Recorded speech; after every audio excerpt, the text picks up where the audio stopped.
Whew, it's chilly down in my basement.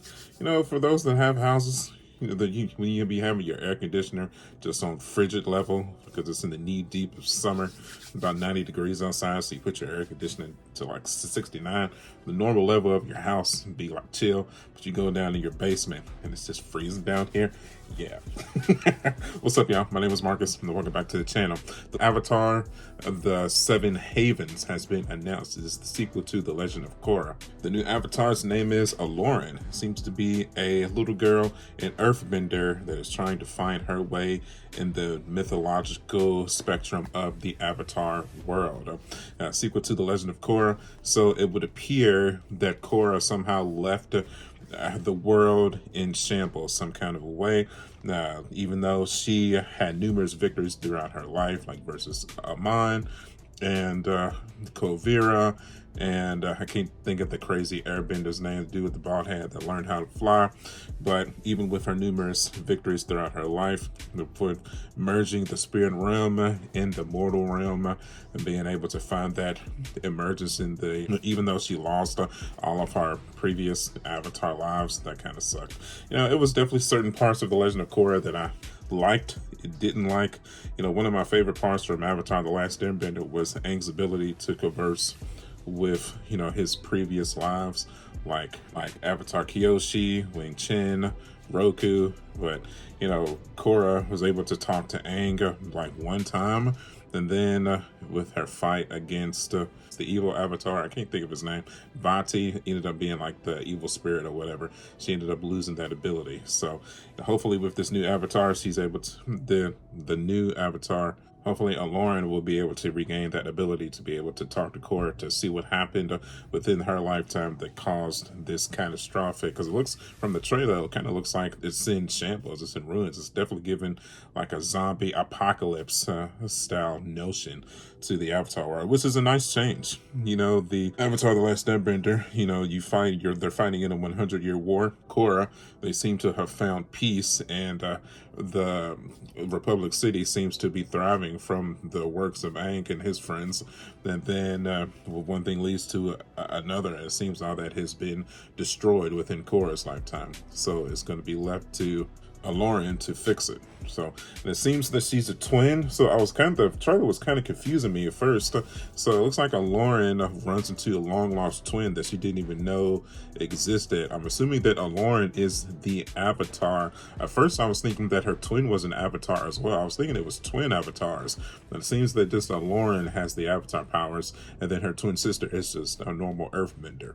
So far, maybe, I don't know, maybe as the show progresses we'll find out that her twin is also an Avatar as well. That would be cool. That would be something kind of different to throw us for a loop. Is it even possible for twins to be born both as the Avatar, or is the spirit of the Avatar?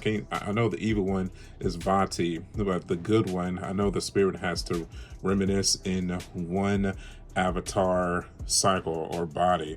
Or is it possible for her to split herself in two so it could be half and half for two twins, or is that just left for this one entity? I don't know. But it's definitely cool to see the series make its return. Kind of the art style is kind of confusing me a little bit. Definitely not that Avatar: Last Airbender art style or the Korra art style. It kind of looks like The Legend of Aang. If you've seen that, if you pirated the movie already, it definitely seems to have that similar art style. Kind of reminds me of, I'm trying to think of an anime that it reminds me of. Frieren Beyond Journey's End. Yeah, that was the one I was thinking of. I knew it was something specific that I had seen before that art style was really reminding me of. So, like I said, definitely interesting take. I feel like it was a more kind of childish approach to this one, which definitely makes sense because, as much as I enjoyed The Legend of Korra, I feel like myself included, and the vast majority of the Avatar fan base kind of sees The Legend of Korra as somewhat of a failure. Even though, we are getting a sequel, it just didn't hit as hard as the original did. So I think them taking the series back to showcasing children, I think that might be the correct direction to take the series back, to try to find that recapture the magic that it had with Avatar: The Last Airbender. Not saying that, I don't appreciate them picking up the story of Korra when she was already grown up, but, taking back to that innocence of the children and having that somehow magical journey of just a group of kids going on an adventure together to reclaim peace within the world that has been lost for, it seems like, generations upon generations. So I guess it's going to be really cool to see her maybe reconnect with her past life in Korra, and then with her own fellow team Avatar, and figure out and devise ways to, reclaim peace in a direct correlation to the world, that kind of like reclaiming Aang's journey. Because, within Aang's journey, he came back into a world that was virtually destroyed, other than the Fire Nation and maybe Ba Sing Se. Other than that, he had to rebuild essentially the entire world. So Korra came into a world that was kind of at peace, honestly. And then, it kept coming into conflict, kept getting disrupted by, potential dictators or whatnot. But it still maintained a relative nature of peace throughout her journey, at least from what we saw as the Avatar. So, so seeing like a desolate world that's been destroyed, it looks like, by generations of war, seeing this new Avatar, try to reclaim the world and set it back on the right path, definitely it's going to feel like it's back at home where the original story is supposed to be. So I'm excited to see it. If I wanted to pinpoint some specific nods in the trailer, obviously that silhouette is an older Korra. You can see the streaks of gray hair, the Avatar glow in her eyes, most likely at the tail end of her life, trying to maybe correct the mistake that was either thrust upon her, and then at the time of her death,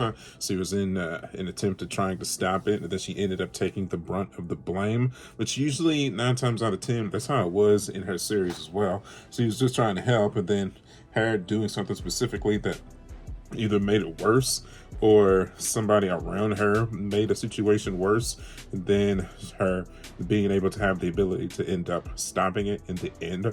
But I guess just this time specifically, she was just too old in age. I don't really see her getting killed. I feel like her body probably just gave out as the Avatar. I see her passing away more so from old age than somebody actually taking her out.